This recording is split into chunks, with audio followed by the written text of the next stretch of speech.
मोहतरम नाज़रीन, आपके सामने हम वाक़या पेश करने वाले हैं सरकार गौसे आज़म का, जिनका मुकाबला जिन से हुआ जो लड़की उठा कर ले गया था।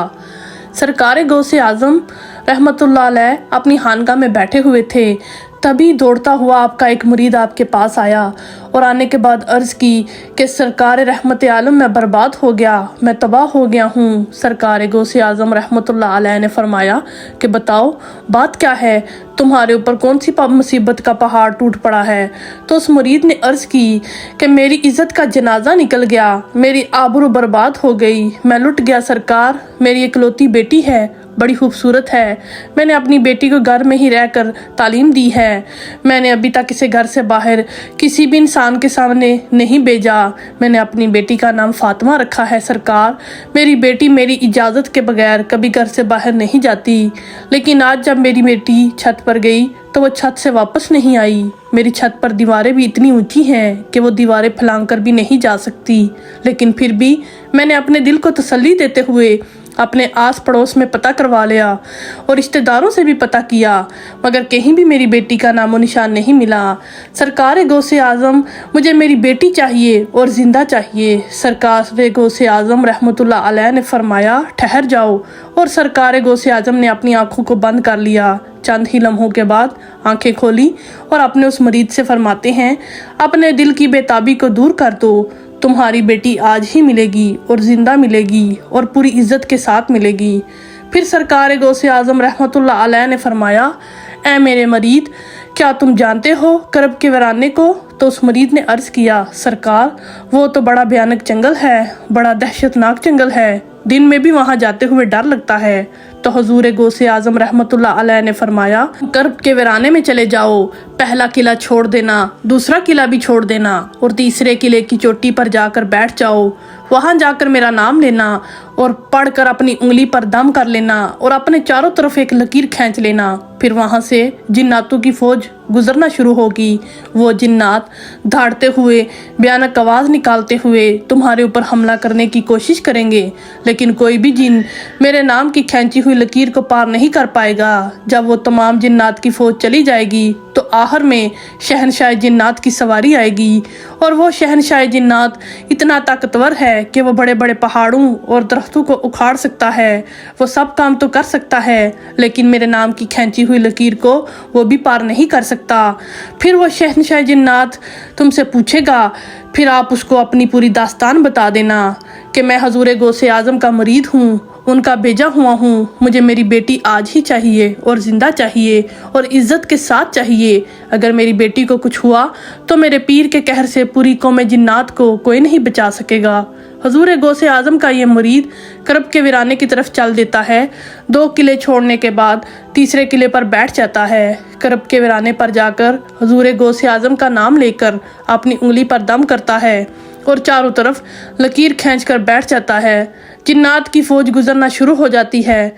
बड़े बड़े खतरनाक जिन गुजरते हैं और इस पर हर तरफ से हमला करते हैं, लेकिन सरकार गौसे आज़म के नाम पर खींची हुई लकीर को वो जब भी छूते तो उससे टकरा कर भाग जाते। सारे जिन्नात की फौज चली गई। आखिर में शहनशाह जिन्नात की सवारी आती है। वो अपनी पूरी शान और शौकत के साथ आ रहा था। जब उसने अपने रास्ते में एक इंसान को बैठा हुआ देखा तो शेर की तरह दहाड़ता हुआ और हाथी की तरह चिंगाड़ता हुआ अपनी पूरी कुव्वत के साथ इस मुरीद पर हमला करने के लिए लपका, लेकिन जैसे ही हुजूर गौसे आज़म के नाम पर खींची हुई लकीर से टकराया, वहीं पर घुटने टेक कर बैठ गया और उससे पूछता है कि तुम कौन हो और कहाँ से आए हो और बात क्या है।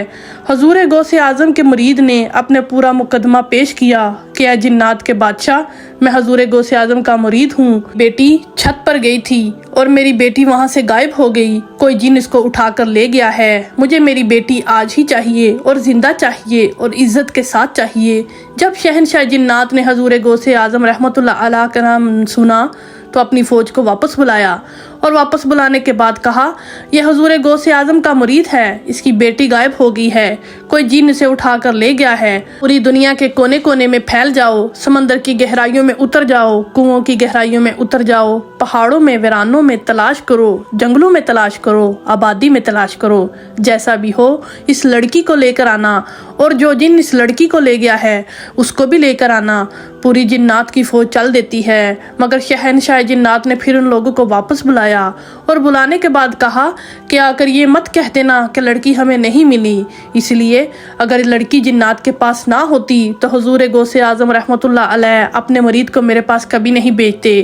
ساری کی ساری جنات کی فوج سمندروں کی تہوں میں، کھنڈروں میں، آبادی میں، ویرانوں میں، جنگلوں میں، پہاڑوں میں لڑکی کو تلاش کرنا شروع کر دیتے ہیں۔ بہت ہی مشکلوں کے بعد جو جن اس لڑکی کو لے کر گیا تھا اس کو اور اس لڑکی کو شہنشاہ جنات کے پاس لے جاتے ہیں۔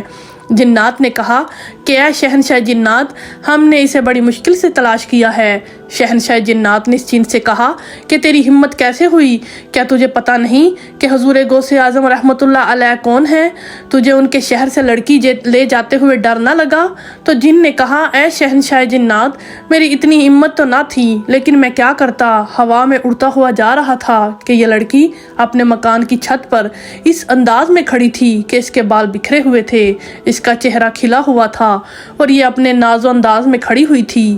شہنشاہ جنات نے کہا کہ تو نے پوری قوم جنات کو خطرے میں ڈال دیا۔ شیخ صاحب جلال میں آ جاتے تو پوری قوم جنات کو پوری دنیا کے کسی کونے میں جگہ نہ ملتی، اور شہنشاہ جنات نے اتنا کہہ کر ایک جلاد جن کو بلایا اور اس کو حکم دیا کہ اس جن کی گردن کو لڑکی کو اٹھایا تھا اس کے دھڑ سے الگ کر دو، اس کو قتل کر دو، اور اس لڑکی کو سرکار غوث اعظم رحمۃ اللہ علیہ کے مرید کے حوالے کر کے شہنشاہ جنات نے کہا یہ لو اور شیخ صاحب کی بارگاہ میں میرا سلام عرض کرنا، اور تمہاری بیٹی آج ہی پوری عزت کے ساتھ تمہیں مل گئی ہے۔